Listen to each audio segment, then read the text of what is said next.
Mga kagimat, mangalap muna tayo ng gamit. Punta tayo sa bundok mga kagimat kung saan walang tao. At doon tumutubo ang mga hiyas ng kalikasan. Ang kunin muna natin ngayon mga kagimat ay ang tugatoy. Dito sa lugar namin mga kagimat tinatawag itong romblon or sa ibang lugar romblon. Sa iba naman tinatawag na tugatoy. Posible mga kagimat na meron pa itong ibang mga pangalan na hindi ko alam. Dito na lugar mga kagimat ay mga manggahan. Galing tayo sa itaas, pumunta tayo sa ibaba. Napakalamig sa lugar na ito mga kagimat. Makita nyo yung mga bato. Nagmolds na mga kagimat dahil sa lamig dito. Ingat tayo sa paglakad mga kagimat kasi may mga ahas dito. Yung mga maligno, mga masamang spirito, mga engkanto ay nasa paligid lang mga kagimat at nagmamasid sa atin. Kaya sa lugar na to, kailangan natin na merong dipinsa. Habang naglalakad kaming tatlo, ay umuusal kami ng orasyon. Para ang mga maligno, ang mga masamang spirito ay nasusulawan sa amin at hindi nila kami kayang linlangin.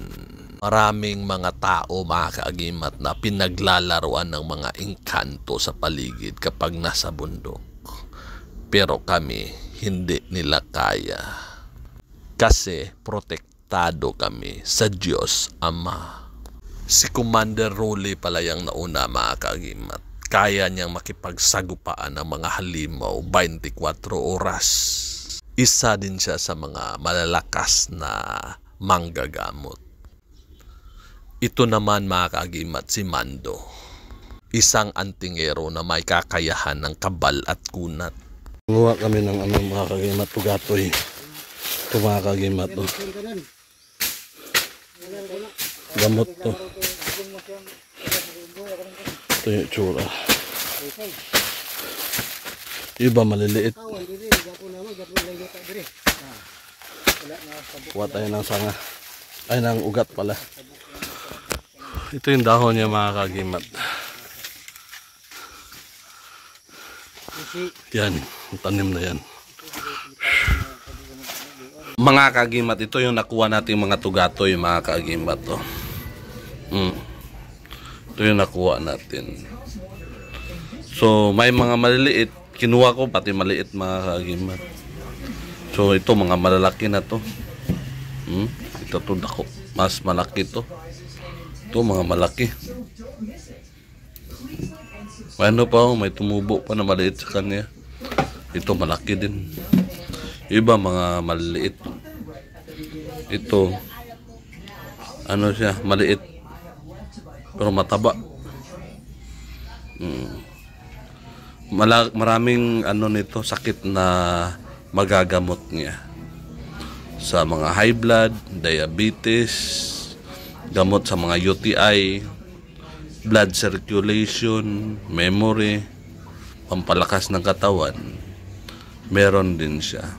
Yung ibang mga tao ginagamit nila ng pangpatigas ng ari. Kasi yung ano niya, yung lakas yung resistensya mo. Pero actually hindi lang pala ganyan. Marami siyang dala na mga kaagimat na benepisyo sa katawan. Maging malakas ka nito mga kaagimat. So maraming pamamaraan sa pag nito. Usually mga kaagimat, ang ginagamit nila nito naglalaga sila ng tubig, pinakukuluan, iniinom. Okay? Ito yung inaano nila. Pero sa akin gusto ko improvise mga kagimat. Gayahin natin yung mga Chinese, yung style ng mga Chinese. Like mga ginseng, mga ganyan. Ang style kasi ng mga Chinese is inilagay nila sa wine. So, mag-try din pa din tayo sa maglaga. Pakuluan ng tubig. Inumin natin. Ito, ang gawin natin ito, yung iba, kasi marami ito, di ba? Ilagay natin sa wine or gin. Pwede rum. Okay? Pwede brandy o kahit anong inumin. Depende na sa gusto mo or magugustuhan mo. Okay, mga kagimat.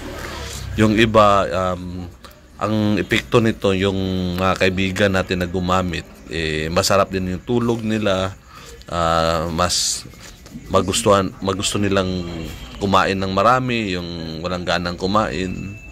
Marami siyang dala, mga kagimat. Siyempre, titigasan ka din ito, yung ari mo.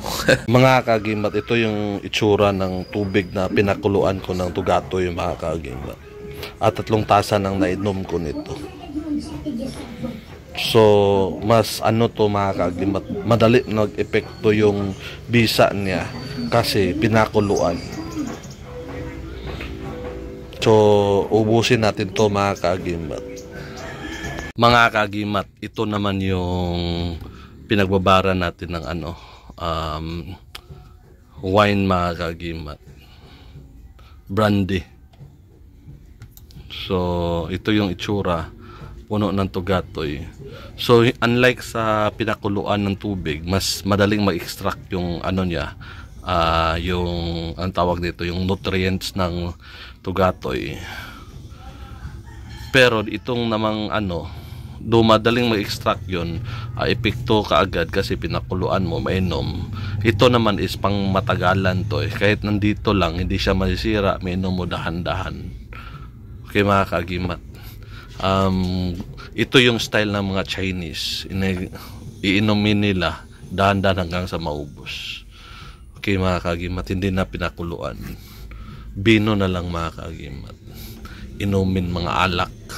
So, sa isang araw, isang baso, or gusto mo umaga at gabi para mabilis epekto. So, okay din to. Review. Review.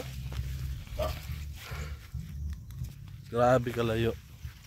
Mga kaagimat, please like, share, comments, and subscribe to our YouTube channel. And follow me on Facebook. At kita-kita tayo sa susunod na video. Ako ang iyong kaagimat na si Paraon.